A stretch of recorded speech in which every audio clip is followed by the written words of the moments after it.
అన్న ఎలా ఉందన్న మూవీ? పెళ్ళ సినిమా అన్న. నాకు ఇంకా పెళ్లి కాలేదు, నేను అదృష్టవంతుని. 75% పెళ్ళైన వాళ్ళు ఉంటారు కాబట్టి కంపల్సరీ పోయి సినిమా చూడండి. అబ్బాయిలు, పెళ్ళైన అబ్బాయిలు ఎవరైనా కానీ మీరు 100,000 లక్షలు ఖర్చు పెట్టుకొని ఎక్కడెక్కడనో దూరంగా ఉన్న గుళ్ళే పోతారు. అవన్నీ వేస్ట్.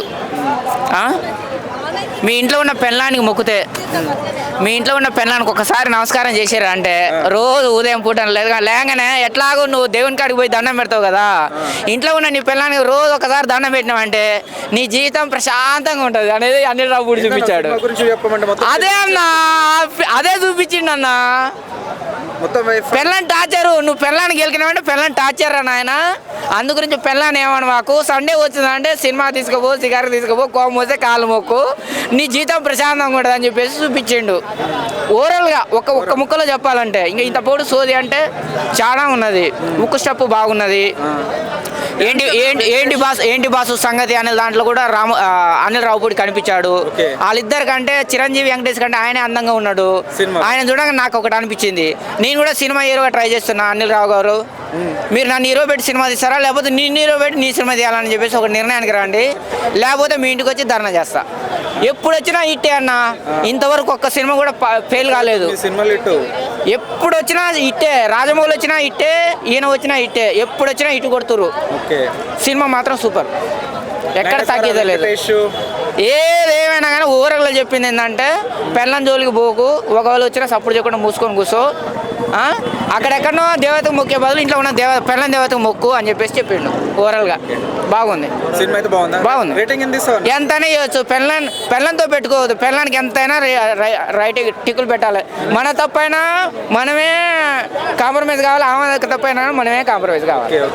థ్యాంక్ యూ అన్న, థ్యాంక్ యూ. రైట్ భయ్య, ఇప్పుడే మనశంకర్ వరప్రసాద్ గారి సినిమా, చిరంజీవి గారి సినిమా, మెగాస్టార్ గారు 70 సంవత్సరాలు వయసు ఉన్నా కూడా అబ్బా ఏం డాన్సులు అండి.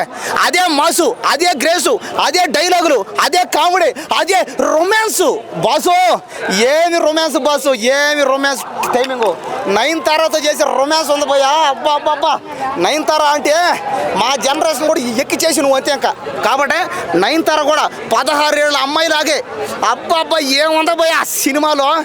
అనిల్ రావుపూడి గారి గురించి ఎంత చెప్పినా తక్కువే. అనిల్ రావుపూడి గారు దయచేసి ఇంకా నాగార్జున గారితో కూడా మీరు సినిమా తీసేయండి. ఈ సినిమా కూడా చిరంజీవి గారితో కూడా మీరు హిట్ కొట్టి చూపించారు అంతే.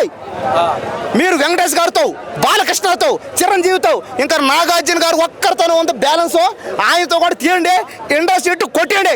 ఈ సినిమా అనిల్ రావుపూడికి 1000 కోట్ల పక్కా అంతే. కాబట్టి చిరంజీవి గారికి 1000 కోట్ల మార్కెట్ లేదు ఇంతవరకు. ఫస్ట్ టైం ఇప్పుడు 1000 కోట్ల బడ్జెట్ కొట్టబోతున్నాడు. మళ్ళీ ఆయన నెంబర్ 1 ప్రూవ్ చేయబోతున్నాడు అంతే. ఈ సంక్రాంతికి ఇంకా ఏ సినిమా వచ్చినా కూడా ఇంకా ఈ సినిమాతో కొట్టడం అంతే కష్టమే. ఇంకా దేనికంటే చిరంజీవి గారు ఈ సినిమా పోతా ఉంటుంది. మధ్యలో వెంకటేష్ గారు వస్తారు భయ్యా.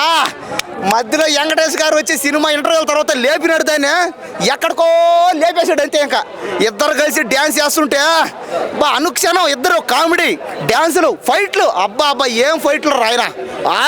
ఇద్దరు కలిసి ఫైట్ చేస్తుంటే గన్నలో కత్తిలు ఎత్తుకుని నరకుతూ ఉంటే, కాలుస్తూ ఉంటే, బాంబులు వేస్తుంటే ఓరే ఆయన నయనతార కోసం ఇద్దరు కొట్లాడుకుంటూ ఉంటే చిరంజీవి ఒక పక్క, వెంకటేష్ ఒక పక్క, నయనతార కోసం కొట్లాడుతుంటే ఉంది చూడడానికి కామెడీ. కాబట్టి సినిమా మాత్రం ఇది. ఈ సినిమా ఖచ్చితంగా అన్ని భాషల్లో హిట్ అవుతుంది. మనశంకర్ వరప్రసాద్ గారి సినిమా, చిరంజీవి సినిమా మైండ్ పెట్టి వినో. కాబట్టి ఈ సినిమా ఈ సంక్రాంతికి ఒక బ్లాక్ బస్టర్ అంతే. 1000 కోట్లు పక్కా.